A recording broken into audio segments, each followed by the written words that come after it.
Hello' लोगोफोर, नोंथांमोननि सेराव बर'निनो मुंदांखा फावखुंग्रि बिथां पाम्पुली गयारी आब'नि मोनसे बर'फोरनि थाखाय गोजोनथाव खौरां लानानै फैदों।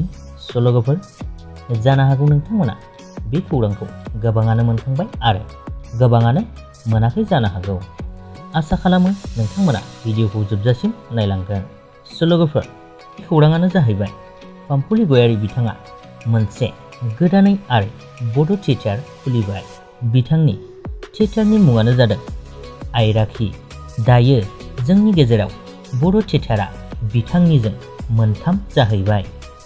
स' लोगोफोर, बिथाङा बे आइराखि थियेटारखौ बाक्सा जिल्लानि सिङाव थानाय रुपहि घरामारा ओनसोलाव बेखेवनाय जायो। बिथांनि थियेटार बेखेवनाय हाबाफारियाव गोबां रायजो राजाफोरजों लोगोसे मानगोनां आलासि महरै सालबारि TLCCनि चेयारमेन बिन'द मुसाहारि बिथां आरो बड' कसारी वेलफेयार अट'नमास काउन्सिलनि EM बिथां महिपाल बर' आरो UPPLनि आइजो गांखंनि गाहाय नेहाथारि बिउटि बसुमतारी बिथांमोनहा बाहागो लाहैयो।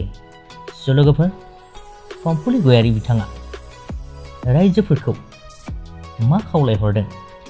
स' लोगोफोर, नोंथांमोना बिथांनि भिडिअखौ इसे नायनानै लादो। आंनि थियेटारनि मुङा जाहैबाय आइराखि थियेटार।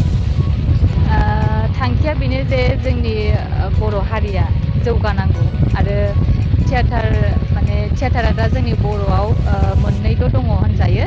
दा मोननैयाव गोबां थियेटार नांगौ। हारिखौ सिबिनो, हारिखौ फोथांनानै लाखिनो थाखाय बहुद खम जोंनि बर'आव दासिमहालागै। स' आं बेखौनो, आंनि थियेटारनि थांखिया बेनो जे आंनि थियेटार खुलिनायनि थांखिया बयबो थांनानै थानांगौ। जोंनि कालचारनि मानसिफोरा गोबां आलाय सिलाय जानानै दं। मोननै थियेटारजोंल' सोलिनो हाया हिसाबै आरो गोबां थियेटार ओंखारबावनांगौ आंनि हिसाबाव।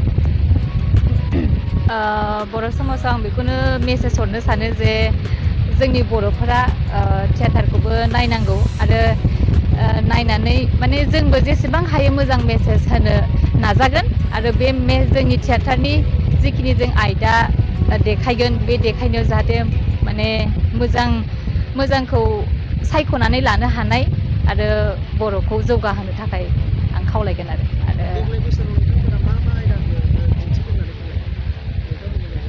नायजाबनि मुंफोरा मोनसेया जादों फाखन, ओमफ्राय मोनसेया जादों दाहा, ओमफ्राय मोनसेया दाबो रेडि जाथ'वाखै आरो सोलिबोगासिनो दं। नामा मामोनलाय? आरो जोंनि आइराखि थियेटाराव हिर'आ जाहैदों जोंमा, ओमफ्राय हिर'इना जाहैदों निरिबिलि।